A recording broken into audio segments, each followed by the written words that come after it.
precious people.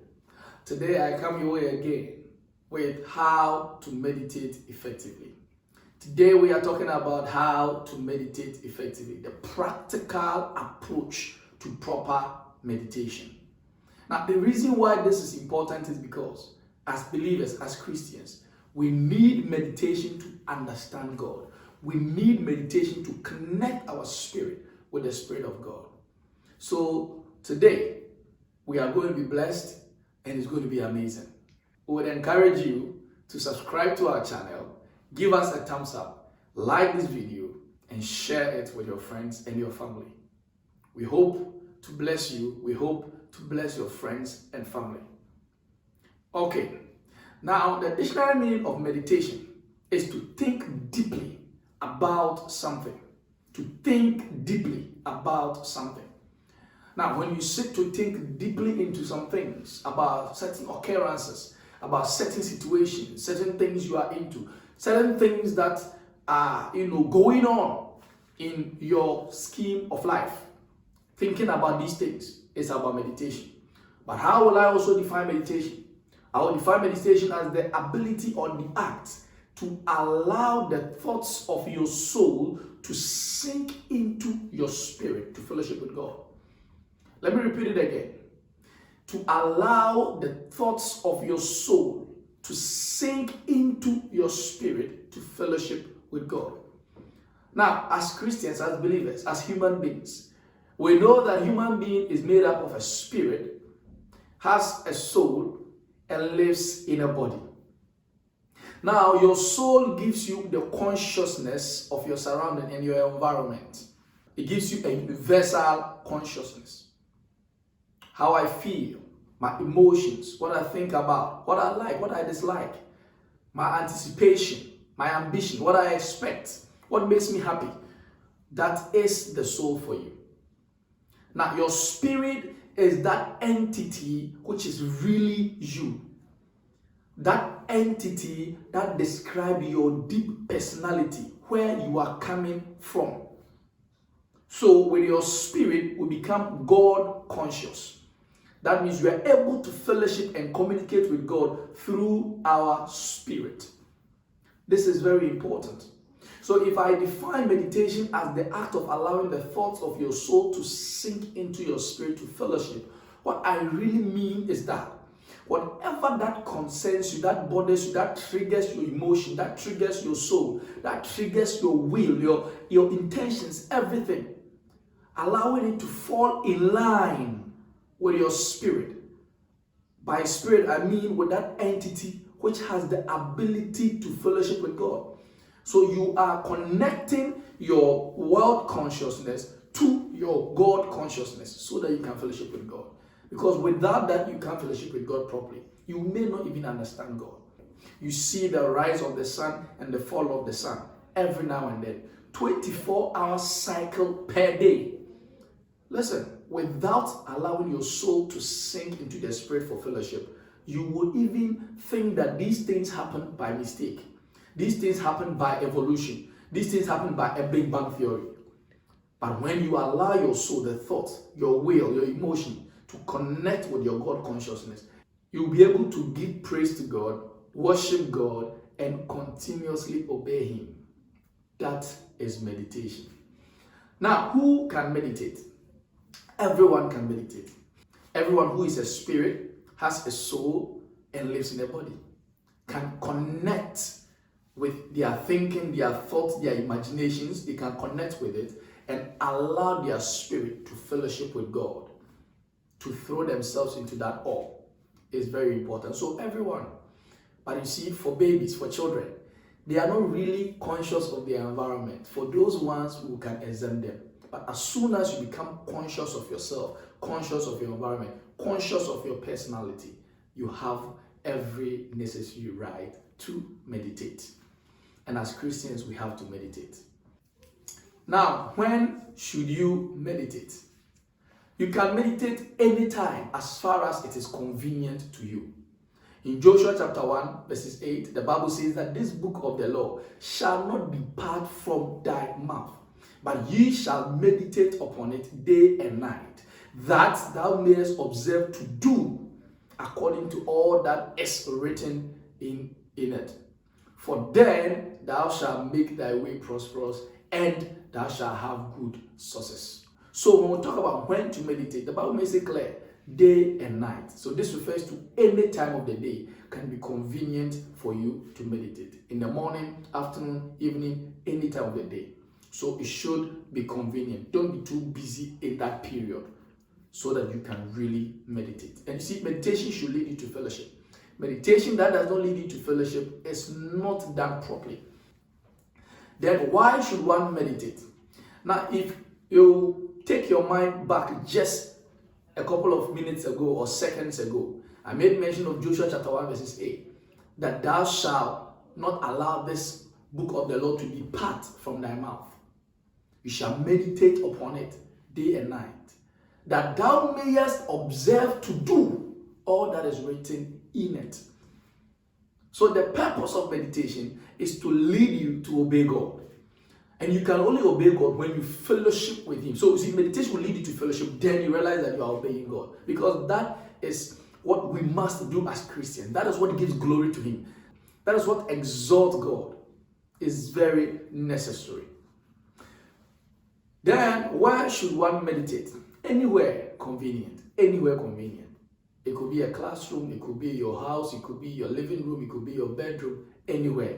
And talking about where to meditate, the correct posture to meditate. You can meditate in any posture at all. You can lie down to meditate. You can sit down to meditate. You can stand to meditate. You can kneel to meditate. But you have to choose the most appropriate. Trying to lie down to meditate, usually when you do that, you may easily fall asleep. You may easily fall asleep. So to achieve very, very effective meditation, I would advise that you sit. You sit and you allow your thoughts to wander into the spirit realm. You allow your imagination to connect with your God consciousness so that you can fellowship with God.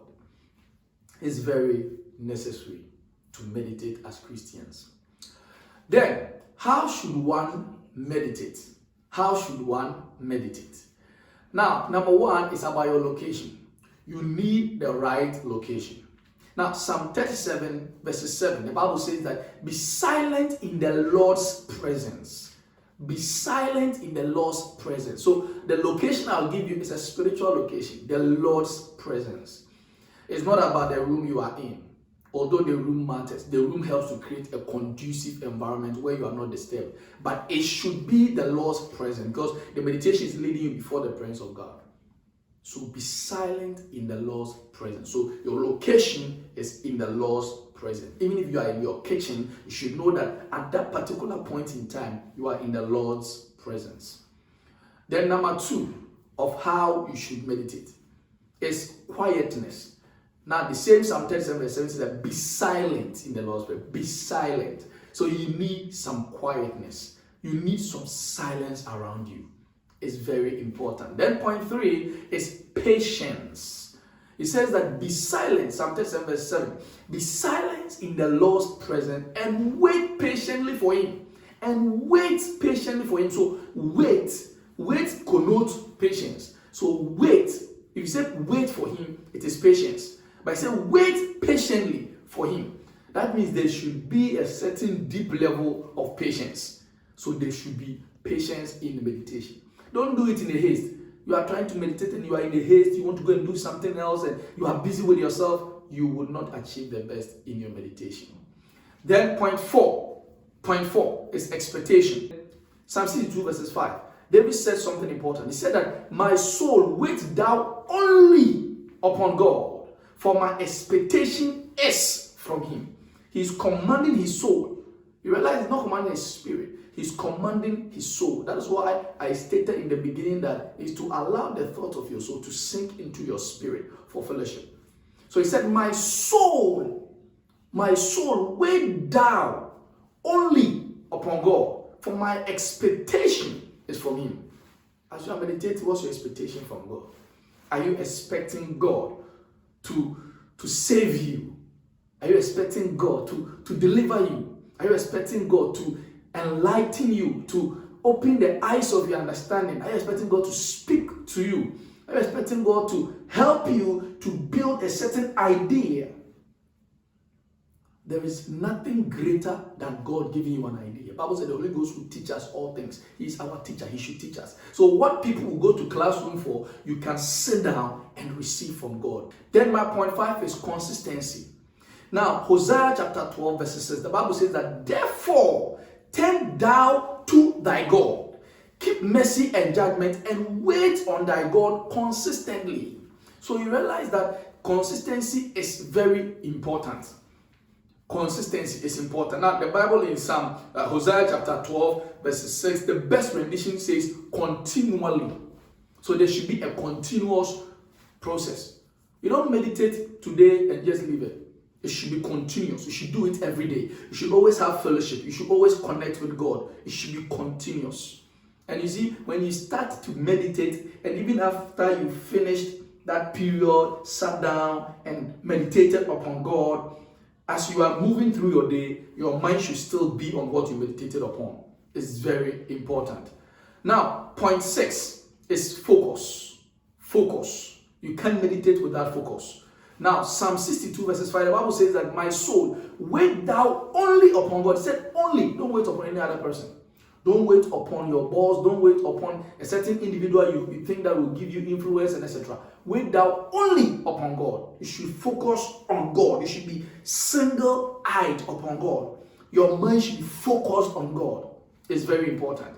Then point 7, very important point, the purpose of your meditation. What are you meditating about? Now, you see, you realize that when I made mention of meditation, all that our mind went to is that meditate on the word of God. But you can also meditate and not even add the word of God to it. Maybe you are meditating about the things God has done for you. You can meditate on those things. You can meditate into remembrance. It's important to understand that. You can meditate into remembrance, meditate into the future, meditate in present, meditate in the word of God, meditate in creation. You see, I will take time and discuss that also in one of our videos. Meditate. So you are sitting there thinking, meditating, letting your soul sink deep so that it will be thrown into awe. So you are thinking about that time where you almost died in a certain accident. You are allowing the thought of it, how it scared you, the fear of it, the panic of it, the idea, the mere idea of it to sink in. And you are thinking about the protection of God, how God has protected you. You see, that remembrance, that period is very important. Very, very, very important. So the purpose of a meditation is important. You can meditate on the purpose and the word of God, on creation, on the God's mercy, judgment, and etc. It's very necessary. Then we have our last important aspect. That is the result of meditation. The end result, the chiefest result. What do you hope to achieve after your meditation? Now in Joshua chapter 1 verse 8, it says that this book of the law shall not depart from thy mouth, but thou shalt meditate therein day and night, that thou mayest observe all that is written in. For then thou shalt make thy way prosperous, and thou shalt have good success. So you see, when you meditate, you shall be prosperous and have good success. You shall be prosperous and have good success. And prosperity is not about wealth. John said, I wish above all things that thou mayest prosper, even as thy soul prospereth. So your soul should also prosper. Your soul should prosper. When your soul prospers, you prosper out of the realms of rejection. Because you have been rejected, you feel inferior, you prosper out of it. You leave that state, it's prosperity. Depression, you leave that state, is prosperity. Frustrating, you leave that state, is prosperity. So prosperity is not only about having physical wealth, although it is inclusive. So for then you shall prosper and have good success.